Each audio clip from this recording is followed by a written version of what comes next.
This time, it's a new shooting sport designed to test the hunter no matter what they hunt with. Is Shooting USA, reporting the stories of America's shooting sports.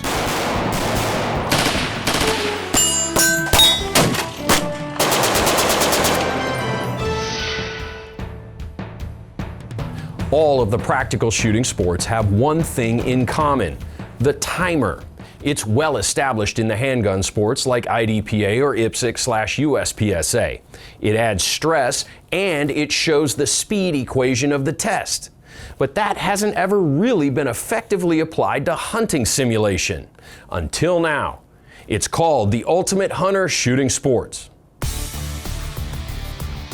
Under the ever-vigilant gaze of the Lady of Cameo, Austin and Walt Prue have developed a unique and challenging practical hunting simulation. The whole idea to begin with was to lower the bar to entry so that anybody who hunts already has the gear to be able to play the game. This father and son team have developed their version of hunting competition. It's called Ultimate Hunter. My dad and I have always been avid hunters. I mean, since I was old enough to stand on the passenger seat and look over the dash, I've been going along hunting with him. And then we became avid pistol shooters, and we wanted to find a way to blend those two. There was somewhat of a substantial barrier to entry just based on gear costs, something that we couldn't justify for what we were wanting to do. So we set out to develop a sport and a rule set where basically you can take Grandpa's 30-06 out of the closet with just a 2-7 duplex in it, or scope on it, and go be competitive. If you're a good shooter, that's all you need. For targets, that same use what you've got approach makes hosting an Ultimate Hunter event attainable for the average shooting club. There are always 3 targets per stage: a close target, an intermediate, and a far target. And they're 12-inch by 12-inch plates hung as diamonds. That's a pretty generous target size. The close target is 100 to 200 yards, somewhere in that range. And then the intermediate is 201 to 350. The far target is 351 to 500. So your targets will always be in those zones depending on which color they are. Near to far, red, white, and blue. This target layout is challenging, but not impossible. We should be able to get first-round hits on all these targets. How quickly can you do it? So if you can get a first-round hit on all 3 targets, that's great. The guy that just did it 1/100th of a second faster than you, he wins. A key element of this competition format is the stressor of the hunt. In the field, game is a target of opportunity, so these courses of fire are shot blind. No stage review, no gathering dope. Competitors get a make ready, then the beep puts you on the clock. That means finding the 3 target markers, ranging the targets, building shooting positions, and this must be a quick and efficient proposal. Somebody please tell me there was a way better position than that. And I completely missed it. That time pressure in this all-natural terrain can force building a shooting position that isn't ideal. Because the time is not just par time, the time is actually an element of your score. It forces this tunnel vision, because you're like, I gotta go. That'll work, I'm gonna use that, and right there is a better spot. Time is the first stressor, but there's also the accuracy component. Make-up shots cost you points. The red target is initially worth 20 points. Every miss, you lose half your points. But for every target, as long as you hit the target, which you have to do to advance, you'll get 10 points. The white target is initially worth 40 points. You lose half every time you miss. And the far target, the blue target, is worth 80 initially. The diminishing points due to a miss, once again, simulate the dynamics of the hunt. It causes a person to have the stress of, for example, spotting an animal and getting tunnel vision about how to make an ethical engagement on it. Time is part of the score. The faster you can get the points, the better your score. It's points per second, right? Also, the element of your target losing value each time you miss. You've got to balance the speed-accuracy equation, and if you don't do a good job of that, your score falls apart. It's the same story with all of the other practical shooting sports. You simply can't outrun a miss. And like the other sports, there are divisions for just about any rifle. In our centerfire, our UHRC rule set, there are 2 main divisions broken up by caliber. Anything 6mm/243 and under is varmint. Anything larger than that is big game. And we wanted to do that just because there's a major difference in velocity, trajectory, recoil, you know, capacity. A lot of people are shooting, you know, top feed rifles. They don't have a box magazine. So those big Magnum calibers, after 3 rounds, you're having to reload. So, and then we break it down further by the type of optic that you're using. So we have modern, classic, and irons. And we do have people shooting irons once in a while, which I love to see out there. Nathan Adams is one to take on a challenge, shooting his A2 style sporting rifle with iron sights. It's what he hunts with, and that embraces the spirit of this sport. So if I hit 1 blue today, I'll be happy. It wouldn't take long for Nathan to see his goal through on the very next stage. Rock and roll. That was impressive, dude. This sport really is for everyone. Fallon Canez regularly hunts this area of Colorado, and it shows in her approach to this stage. Fallon finds a modified prone position in the forward shooting area and takes full points on red. Having a big shooting area like this makes it challenging to find where a good spot is, but I think I really like being prone out right here, so yeah. Fallon's husband Ian is also right at home hunting this terrain. Ian is in the big game modern division, which affords him the elevation adjustment. That and his seated position on scrub gets him a first round hit on the white target. Impact! How'd that go? Pretty good. A little rough on the far ones, but a good time. Stand by. World champion pistol shooter Jaleese Williams knows how to combine speed and accuracy. Having grown up hunting in Utah, she's seen this terrain type before. But building a good rested position over this particular rock is still a challenging proposition. Bringing her pack in as a rest makes the difference for the first 2 targets. Try to get in a position where I could see everything. Seeing the red one, hit that pretty easily. Didn't get a great position on my second target on my white. Made it work. And then I went for the almost 500-yard shot, and I just couldn't get in a good position. I didn't feel like breaking that shot. There's one unique aspect to this rifle sport. Though you can shoot off of your pack, standalone shooting bags and tripods are not allowed. There are a number of reasons that we did that. We don't personally see a lot of that in the field. That's not to say that people don't or can't hunt with tripods and bags. We just don't see a lot of it unless somebody's using it for a spotting scope or something of that nature. We wanted to avoid any type of gear race developing because of those things. The bright side of this restriction, competitors don't have to carry the extra gear because there is a physical aspect to this sport. Just like in real hunting, you hike. And just like in real hunting, there's more than one way to fill the freezer. We'll look at the other versions of Ultimate Hunter competition next. The Ultimate Hunter Rifle Challenge is a unique take on hunting competition. And the big separator between this and other rifle sports geared to the hunter is the timer. This format rewards faster, more accurate shooting. But another unique aspect of this format is that it applies to other hunting disciplines. Impact. Just like in real-world hunting, the centerfire rifle is not the only tool for the job. The way I would name it is the Ultimate Hunter Shooting Sports, because we expanded beyond just the Ultimate Hunter rifle competition to include archery, handgun, muzzle loader, and we got rimfire in there, so it's the umbrella name is the Ultimate Hunter Shooting Sports. So anything essentially that you would hunt, any type of game with. Basically the same format for each individual discipline that you go to. So let's say you start off doing the rimfire stuff, and then you decide, oh, I want to dabble in the archery a little bit. It's going to look almost identical when you... The format and rules have minor changes from one discipline to another. One that is almost a carbon copy is the rimfire version of this sport.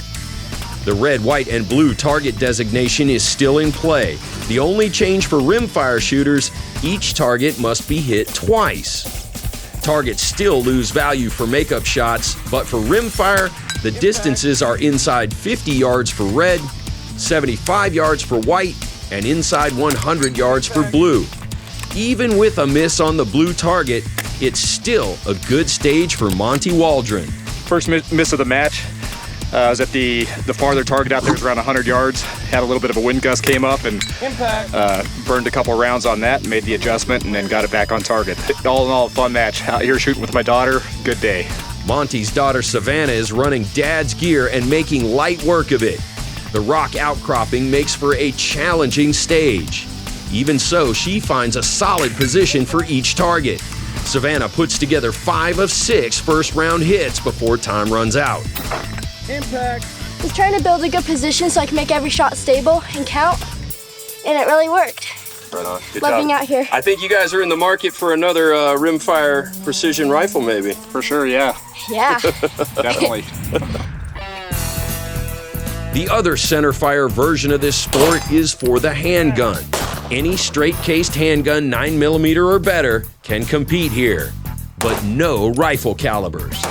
So the reason for that is we wanted to keep these distances for the handgun competition close. It's 25 to 50, 50 to 75, and then 75 to 100. Because for most people's capabilities, especially if they're shooting from improvised positions, they don't have a tripod, they don't have bags, that's kind of pushing it for a lot of people, especially if they're shooting iron sights.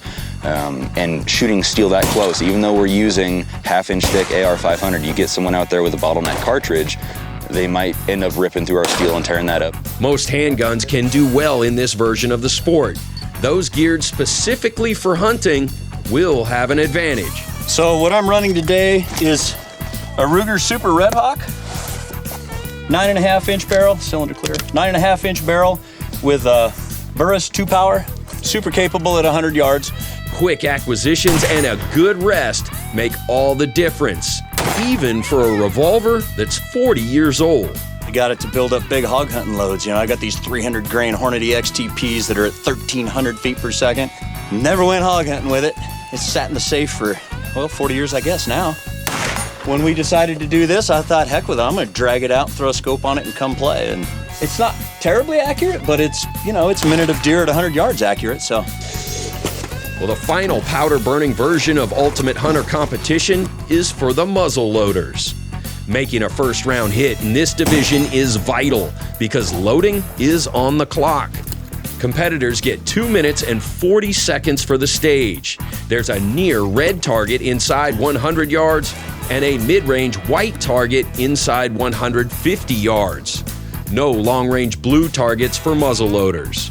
There are divisions for primitive flintlock designs, and the classic division welcomes caplock rifles. Inline muzzle loaders fall into the modern division as long as they have open sights. Muzzle loaders with scopes are in the open division. The final form of Ultimate Hunter competition is just as exciting as all of the others. The archery version of this sport takes traditional 3D archery to another level by applying the time stressor.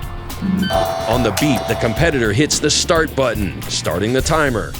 Then each target is engaged, and a second tap of the button stops the time. Again, red, white, and blue target designators are present. Near targets are inside 15, white targets inside 35 yards, and blue targets are the long shots out to 50 yards. Nervous.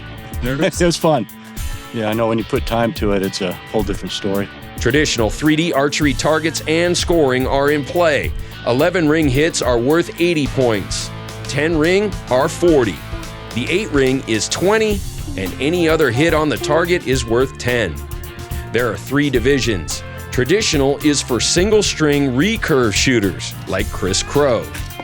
Dude, that's what makes it fun challenge. You know, it's based, the way it's built is definitely for every kind of archer that there is. The classic division is for compound bows with fixed pins. And the modern division is for compound bows with adjustable sights, like the one 12-year-old Brooke Nielsen shoots in competitive 3D tournaments. So how does she like this new version of competition? I think I kind of like it better because you have to be timed to do it. So it gets you like going faster. It's the same reaction from brother Brent, who is also an experienced 3D archer. A little scary because I didn't know if I was going to hit it or not. You gotta go faster since you're being timed. Time is the key to making Ultimate Hunter Challenge fun. Coming next, an update on the continued improvements at the Cameo Shooting and Education Complex. The Cameo Shooting and Education Complex is one of the premier shooting facilities in the world. That's a big honor, even though it's only been open a little over 5 years. With almost 2,000 acres to work with, the majority of the Cameo Shooting and Education Complex is natural terrain. A perfect backdrop to the sporting clays courses. The multiple 3D archery loops. And of course, long-range precision shooting. The hub of the activity in the primary natural terrain area is the recently completed Graham Shooting Shelter on the 2,000-yard range. What we were lacking was a large shelter because we like to shoot year-round here in Colorado. So we built a 3,200 square foot building that's 40 by 80. It's got 8 shooting benches in it, and they are all underneath a roof that cantilevers out 12 feet past the shooting positions. So we shoot there in a downpour or in a snow flurry, and it affects us not at all. It's walled in on 3 sides, prevents the wind from blowing through. It's got a stats shack that our volunteer crew can go inside of to warm in the winter or cool in the summer. We power it with a generator, so when we go up, we turn it on, and we can run whatever we need to on 110. Groundwork had just begun on the Graham Shelter during our last visit in 2021. The machines and manpower coming from the Colorado National Guard. Additional infrastructure improvements include a network of access gates in the long-range shooting area to better utilize available shooting lanes. It's critically important that we can shoot from so many different positions up here and isolate a whole safety zone just by closing 2 gates. And then for a different event, we may need that area. We'll open those 2 gates and we'll be shooting a different direction. Also, during our previous visit in 21, there was heavy excavation underway. This construction phase tasked with establishing 8 additional practical shooting bays. Cameo previously we only had 20 bays, and for some of the larger format events, and in fact next year we're going to be doing a tandem event, we really just needed more pistol bays and action shooting bays in general. So with a grant from the state, we ended up building 8 more that we call the West Bays. So now we're up to a total of 28 public bays. All of the shooting bays have enclosures with no detail left out. We completed construction of those and the shooter shelters on those about 3 months ago. They're fully kitted out, ready to go. They've got power, they've got lights, they've got Wi-Fi. It's really added to our flexibility here for big events. With their 28 practical shooting bays, Cameo is poised to host the largest IDPA event in the world. We'll keep you posted as the details firm up.